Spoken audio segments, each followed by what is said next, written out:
Eh bien bonjour. En ce début d'année, à nouveau le virus est là. Il dure. Il est là depuis le mois de mars, même depuis le mois de février. Et certainement ce que les uns et les autres ont besoin, il me semble, c'est mon avis, c'est de sécurité. J'ai choisi l'épître de Jude dans ces deux versets d'introduction ce matin. Nous n'irons pas loin pour nous parler de sécurité. Jude a des choses difficiles à dire. Jude, c'est le frère de Jacques. Jacques, c'est le demi-frère de Jésus. Donc Jacques et Jude sont les demi-frères de Jésus. Et il écrit à peu près à la même époque que Pierre, dans sa deuxième lettre. D'ailleurs, on retrouve en partie, soit on dit que c'est la lettre de Jude qui se replique dans 2 Pierre, soit on dit que c'est Jude qui a repris de Pierre et qu'il a écrit 2 Pierre 2. Là, c'est juste pour resituer le contexte pour ceux qui aiment, en lisant leur Bible, qui vont s'apercevoir que les deux textes de Pierre 2 jusqu'à 2 Pierre, l'introduction de 2 Pierre 3 et l'épître là, et que chacun avait une idée. L'idée de dire des choses difficiles, mais de commencer par rassurer. Parce que quand on a des choses difficiles à dire, il est important d'abord de rassurer. Et cette courte lettre, on comprend que tout va mal. Tout va mal parmi les chrétiens de l'époque. Pourtant, on est à la fin du 1er siècle. Et encore, on est dans les 60-70, et il y a une pression. Il y a une pression déjà. Alors vous imaginez 20 siècles, 21 siècles plus tard, d'un environnement corrompu. Tout ce qui caractérise le monde, la corruption, corruption des mœurs, la violence, l'opposition aux autorités, l'orgueil, mais non pas le coronavirus. Mais en tout cas, j'ai pensé que cette lettre allait nous aider un petit peu à regarder ce qui se passe dans le monde. Et aujourd'hui, mon message ne concernera donc que ces 2 premiers versets. Je n'irai pas dans la partie principale de la lettre, je le ferai ou dimanche prochain ou dimanche d'après. Mais en tout cas, il n'en est pas autrement, n'est-ce pas, si on enlève le coronavirus, de ces pressions. La situation est bien pire. On ne respecte plus l'autorité, on bafoue la foi, ou ceux qui ont la foi, en tout cas. Le monde dans lequel nous vivons se dégrade. La corruption augmente, la violence augmente, le meurtre augmente. D'année en année, la pression sur les croyants se multiplie par d'innombrables médias qui se font un jeu de la transmettre. Mais Jude va rappeler 4 moyens de sécurité, 4 facteurs que j'ai, depuis le mois de mars, essayé de nous communiquer et que j'ai fait par plusieurs prédications d'ailleurs, pour ceux qui enregistrent ou qui en tout cas écoutent. Nous sommes appelés, nous sommes aimés, nous sommes gardés et nous sommes comblés. Voilà ce que dit Jude dans son introduction. Dans son introduction. Jude rassure s'il est besoin. Jude, je lis dans la version Bible en français courant, esclave de Jésus-Christ, frère de Jacques, appelé bien-aimé en Dieu le Père, et conservé en Jésus-Christ, que la miséricorde, la paix et l'amour vous soient multipliés. Aux appelés. Jude rappelle d'abord que nous sommes appelés. Tout au long de cet épître, il va être mordant. Sans doute parce que la tonalité, sa combativité commence par un encouragement. Ceux qui sont en Christ sont d'abord parce que Dieu l'a voulu. La grande idée de cette notion, c'est l'assurance qu'elle nous procure. Dieu l'a voulu. Du début jusqu'à la fin, le salut des hommes est l'affaire de Dieu. C'est toujours difficile. J'ai encore eu une conversation récemment avec quelqu'un qui me dit, mais où est le libre arbitre? Si Dieu le veut et que l'homme ne veut pas. C'est deux choses qui se battent, et je crois que j'en ai parlé même dans mon dernier message. La volonté de Dieu, c'est que tout homme soit sauvé. Mais on voit bien sur le papier que tout homme n'est pas sauvé. Romains chapitre 1 dit, ils sont inexcusables parce qu'ils ont la création devant eux. Reconnaître l'appel de l'évangile, reconnaître l'appel de Dieu, reconnaître que c'est Dieu qui nous appelle, que c'est Dieu qui, Jésus a dit, personne ne vient à lui si Dieu ne l'appelle. Entendre cela nous conduit à la repentance et à la foi. À la repentance et à la foi. Reconnaître que je suis appelé, je dois répondre quand on m'appelle.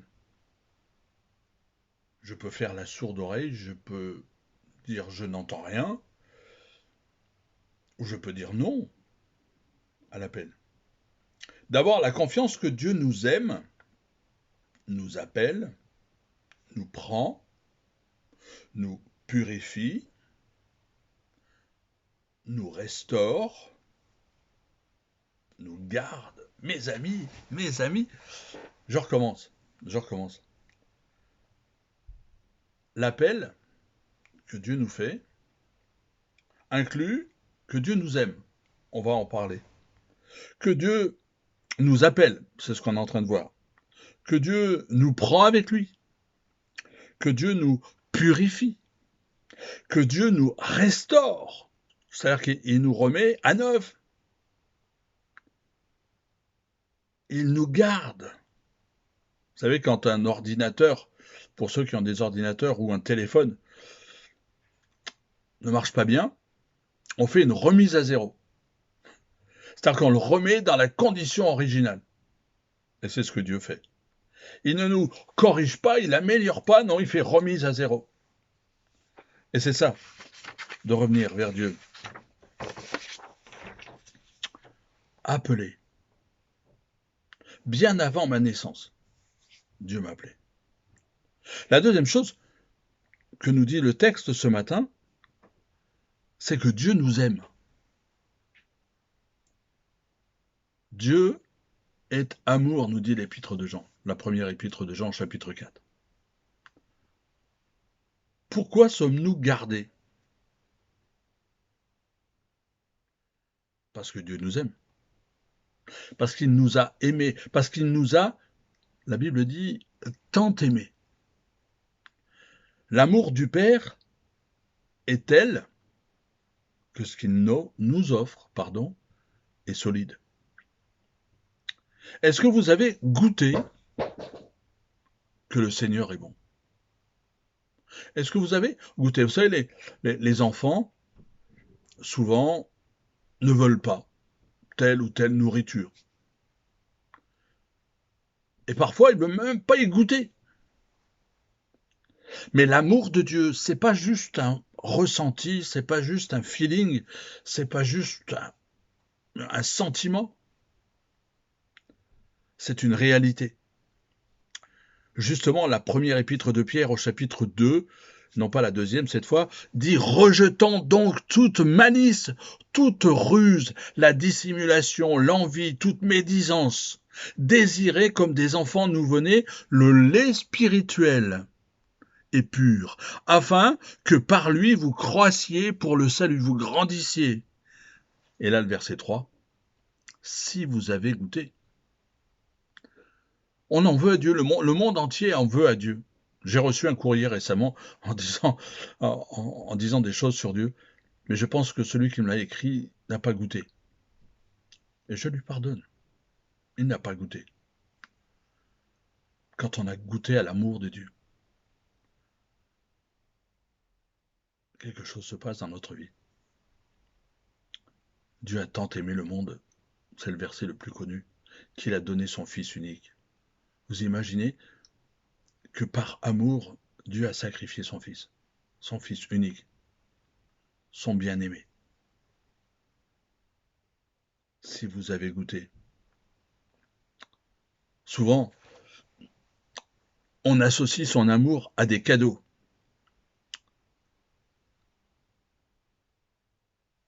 C'est juste et à la fois dangereux. Des chrétiens authentiques ont tout perdu.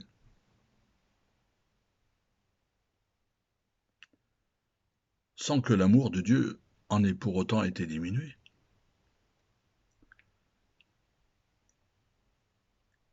On peut associer son amour, je l'ai dit tout à l'heure, à un sentiment. Si je me sens bien, à l'abri du stress, alors Dieu m'aime. Mais si je ne ressens pas, si je me sens éloigné, si je me sens triste, déprimé, alors Dieu ne m'aime pas. Mais non, mais non.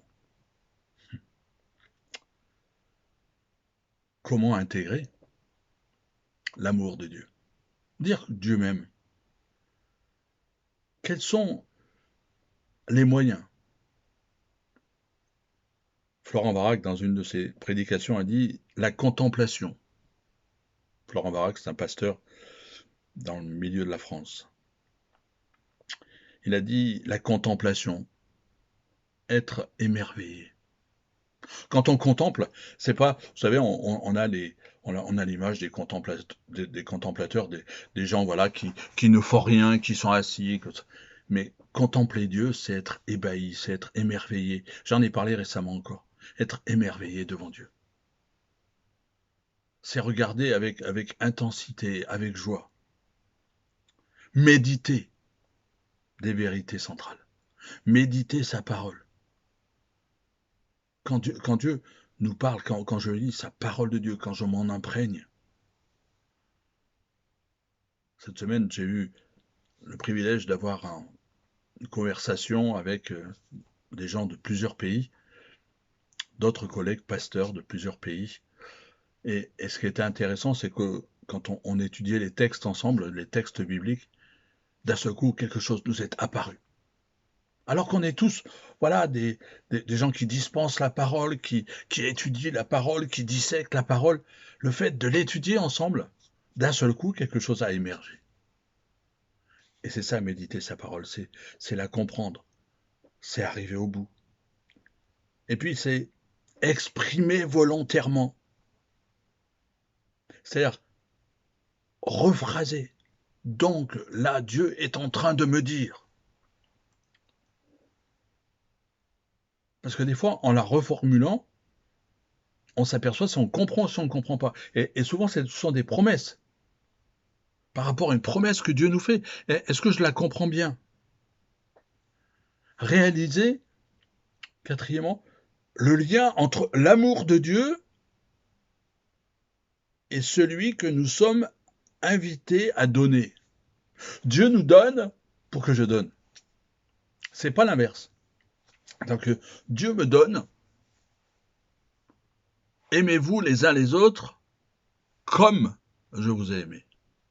À ceci, tous connaîtront que vous êtes mes disciples.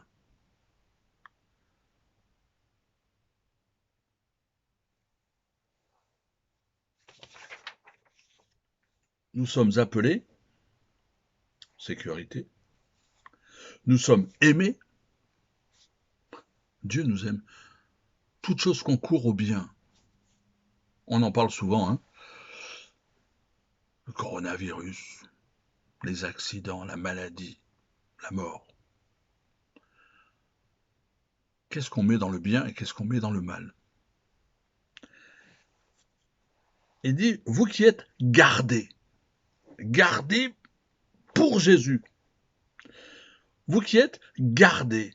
pour Jésus, pour Jésus-Christ. Pourquoi? Parce qu'un mariage nous attend. Vous savez ça? Un mariage nous attend. L'épouse, c'est l'Église. Alors c'est difficile de dire ça à des hommes. Mais l'épouse, c'est Christ, c'est l'Église. Et nous sommes gardés pour ce beau mariage. Le jour où nous allons rencontrer Jésus-Christ. Dieu le Père donne à Dieu le Fils une épouse, nous. Mais comme nous n'étions pas à la hauteur, pour ne pas dire complètement indignes, alors, je l'ai dit tout à l'heure dans Jean 3,16, Jésus est mort pour que nous ayons accès à cette Église, ce mystère caché de tous les temps. Il est mort sur la croix pour nous. Et le Saint-Esprit réalise ce salut dans la vie de son épouse. Personne, je le dis et je le répète, personne ne peut nous arracher de sa main. Chaque fois que nécessaire, Dieu nous reprend parce que justement, nous sommes ses enfants. Jean 10, 28, je leur donne la vie éternelle et elles ne périront jamais. Personne ne les ravira de ma main. Cette semaine, j'ai aussi été appelé pour accompagner un décès. Et j'ai pu rappeler cette phrase dans Jean 11. Cette phrase que Jésus rappelle à Marthe. Je suis la résurrection et la vie. Celui qui croit en moi ne mourra jamais. Son frère est mort, là, son frère est dans la tombe. Et il pose la question à Marthe. Est-ce que tu crois? Le crois-tu? Croyez-vous? Si vous êtes vraiment enfant de Dieu, si vous êtes héritier, si vous êtes chrétien, dans le bon sens du terme, que vous êtes gardé pour ce jour où vous allez rencontrer Jésus-Christ. C'est pour ça que Dieu vous garde, c'est pour ça que Dieu vous aime. Une personne sauvée peut chuter. Nous sommes humains. L'apôtre Pierre, le grand apôtre Pierre, le fidèle, le proche, celui qui avait dit « Où tu iras, j'irai ».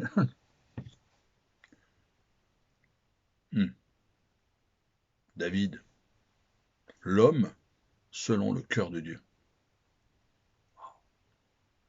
Et il y en a d'autres.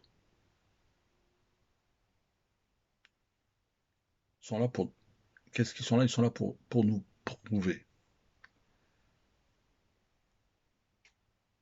qu'ils ont pu se relever parce qu'ils étaient enfants de Dieu.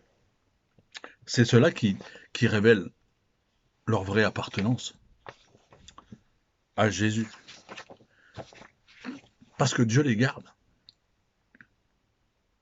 Parce que s'ils se détournent, Dieu leur Père prend soin de leur montrer le besoin de revenir. Qui ne va pas chercher sa brebis? Qui ne va pas chercher son enfant? Qui ne s'inquiète pas? Notre Père nous garde. Notre Père nous comble. Notre Père nous comble, dit le texte. Dieu nous donne la miséricorde, c'est-à-dire qu'il ne nous traite pas selon ce que nous méritons. Vous savez, souvent, par gentillesse, voilà, quand quelqu'un reçoit quelque chose, il dit « Oh, tu le mérites bien ».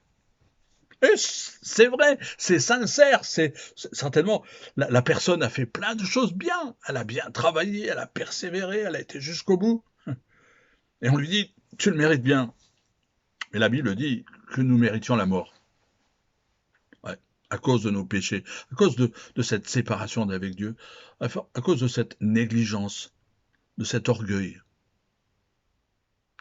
Et Dieu nous a donné la vie. Il nous comble. Parce que Jésus a payé. Nous avons été graciés.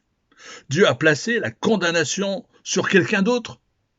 Vous vous rappelez Abraham et son fils. Quand son fils s'inquiète, Abraham dit, Dieu pourvoira. T'inquiète pas, mon fils. Et Dieu a pourvu pour nous. Il a fait retomber sur lui. C'est le prophète Ésaïe, chapitre 53, qui le dit. Le péché. Il a payé à la croix et nous avons la paix. L'homme est normalement en guerre contre Dieu.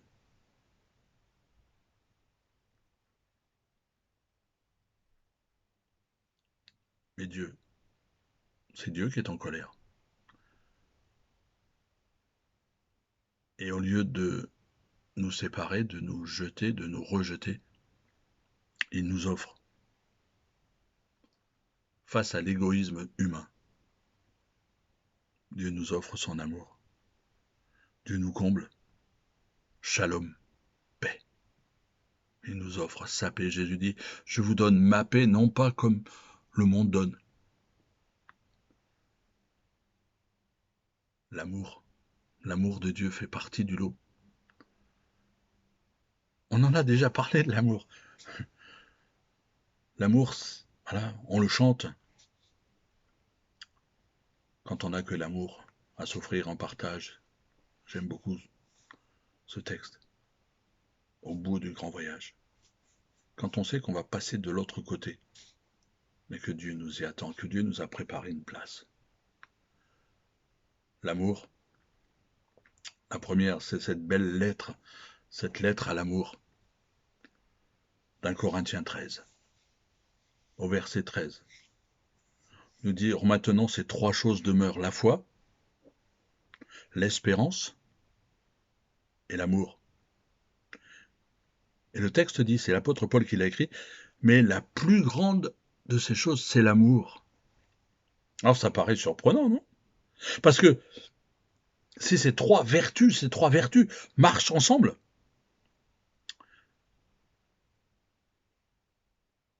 elles se rapportent à Dieu lui-même.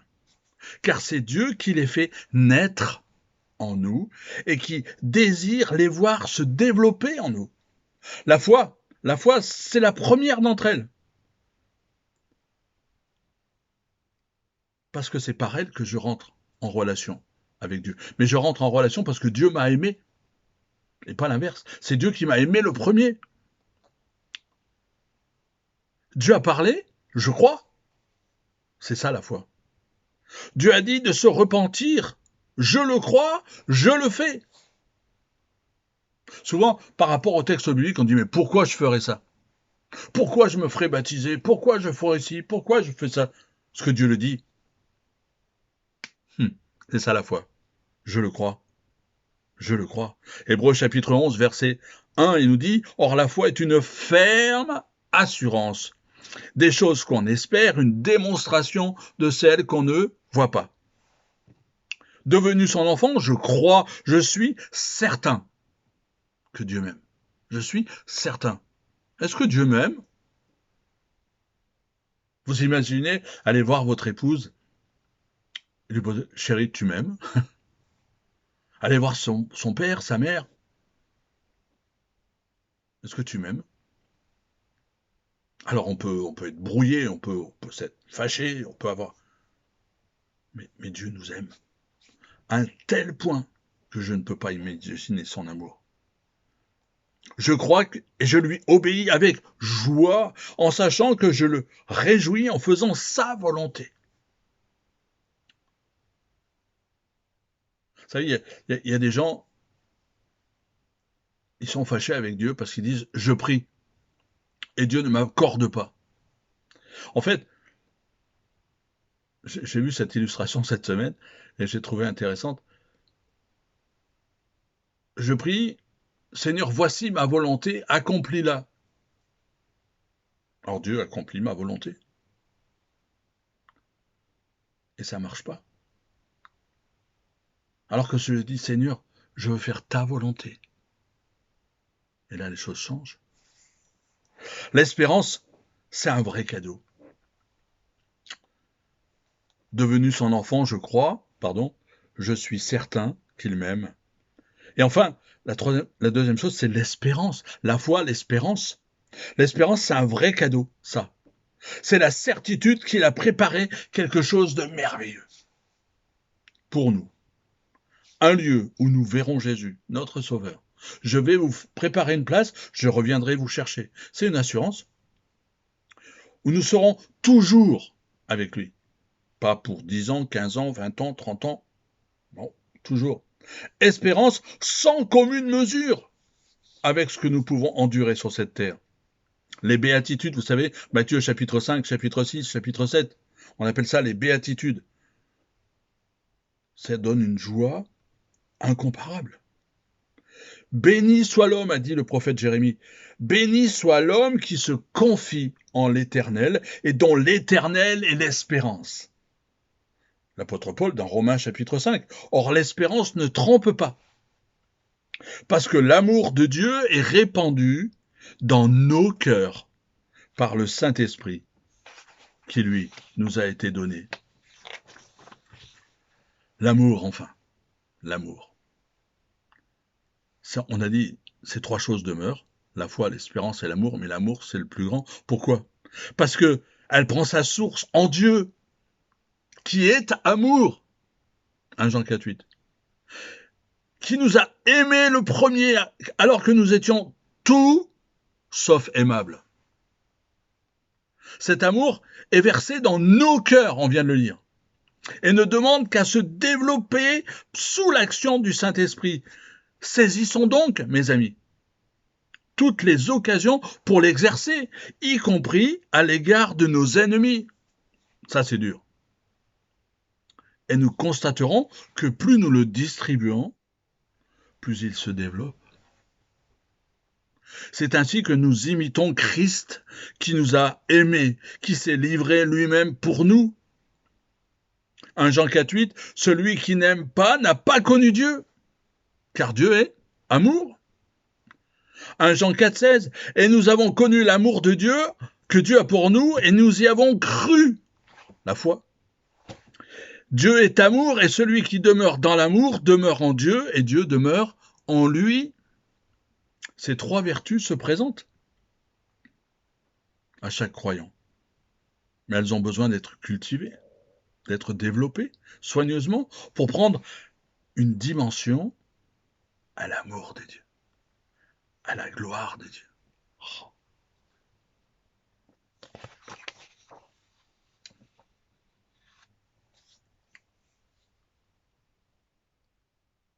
Un jour, au pied des Andes, 4 hommes, un peu corpulents, avaient pris place avec leur pilote dans un petit avion. Au cours du vol au-dessus de la jungle, le poids de ces hommes a créé une surcharge par rapport à la puissance des moteurs. Fin du vol, le petit avion est tombé. Il est tombé au milieu d'un fleuve plein de remous et s'est enfoncé. Heureusement, les hommes ont pu se dégager rapidement et se mettre à nager avec frénésie en direction de la berge. Mais le courant était trop fort. Avant qu'ils aient pu parcourir quelques mètres, ils étaient entraînés loin dans le sens du fleuve, complètement épuisés. Le premier a décidé d'abandonner. Et alors que son corps perdait toute son énergie, que ses jambes s'enfonçaient dans l'eau, d'un seul coup, ses pieds touchèrent le lit du fleuve, le fond du fleuve. Quelle ne fut pas sa satisfaction, sa joie de constater que ce fleuve qui les avait entraînés vers une mort certaine était en fait profond de moins d'1 mètre. Il se mit debout, appela ses compagnons qui luttaient toujours d'arrêter de nager et de mettre les pieds par terre. Le visage marqué par l'effort, mais le cœur plein de joie, les 4 hommes pataugèrent en toute tranquillité vers la rive. Que de fois avons-nous nous aussi, fait des efforts inutiles, nous fatiguant à vouloir nager dans des eaux peu profondes, alors que nous aurions dû nous abandonner à Dieu avec confiance.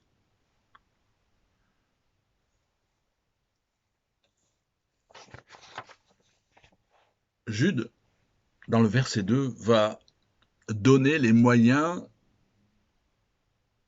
que ces sécurités s'enracinent, ces 4 sécurités. Il va dire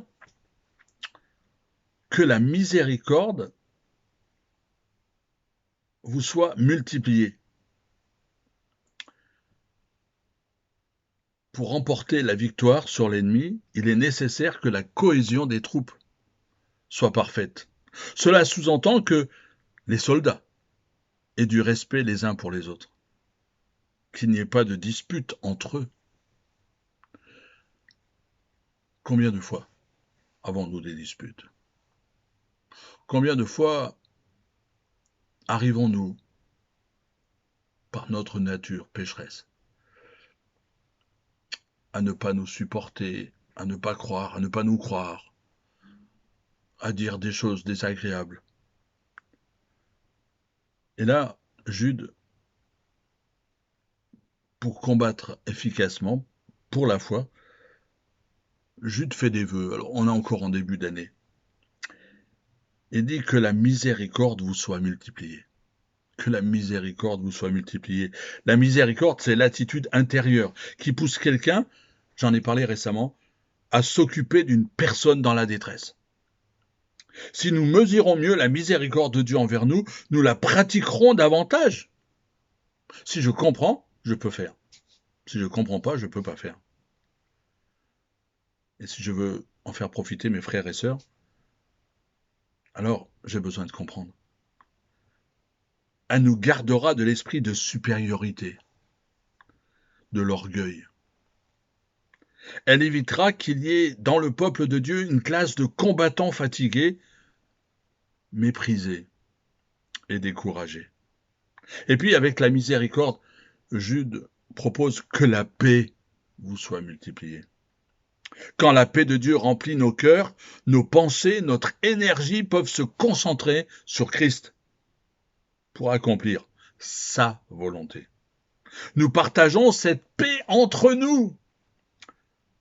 Nous la poursuivons avec nos compagnons de lutte. Nous l'apportons à ceux qui ne sont pas encore réconciliés avec Dieu. Mais comment leur ramener la paix si nous ne sommes pas en paix nous-mêmes? Supplions le Seigneur de faire de nous des bâtisseurs de paix dans le peuple du Dieu de paix. Et puis, il va dire que l'amour vous soit multiplié. Dieu nous donne 4 sécurités et Jude souhaite, dès le départ, qu'elles soient fixées. Et pour cela, il dit que la miséricorde vous soit multipliée, que la paix vous soit multipliée, que l'amour vous soit multiplié. Soyons donc toujours davantage conscients de l'immensité de l'amour. L'amour de Dieu envers nous. Imitateurs de Jésus-Christ, soyons prêts, mes amis, à le dispenser. Soyons prêts à laisser notre vie pour nos frères. Il n'y a pas de plus grand amour que de donner sa vie pour ceux qu'on aime, pour ses frères. L'ennemi ne pourra rien faire si nous restons ainsi unis dans notre amour, les uns pour les autres. Ce que le diable veut, c'est la division. C'est remplir l'Église avec des faux discours, avec des racontages, avec des blasphèmes. Serrons les rangs, mes amis, en ce début d'année. Jude nous refixe 4 sécurités et implore Dieu. Fais le vœu que la miséricorde, la paix et l'amour vous soient multipliés.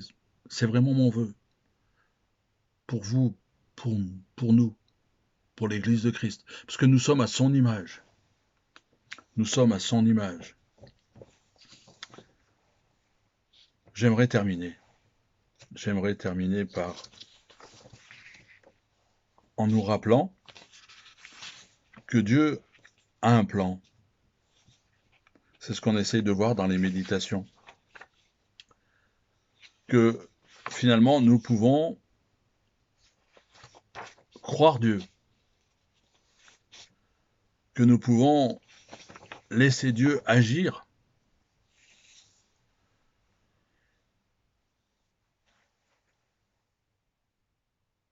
Parce que autour de nous, il y a des pressions. On l'a vu. Il y a la corruption. Il y a toutes choses qui nous font du mal. Il y a l'insécurité du virus, l'insécurité de l'avenir. Nous avons franchi 2020. Vite, ouf. Nous sommes en 2021. Ma prière, à la fin de ce message, nous verrons la suite de Jude, qui sera un peu moins,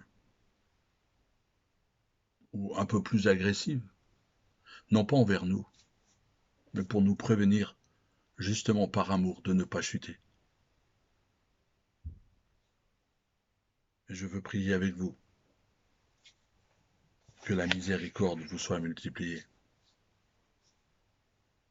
que la paix vous soit multipliée, que l'amour vous soit multiplié, parce que Dieu vous aime, parce que Dieu vous appelle, parce que Dieu vous garde, parce que Dieu vous comble. En tout cas, je le crois, et à ceux qui sont blessés, à ceux qui sont en danger, à ceux qui sont heurtés, blessés, je prie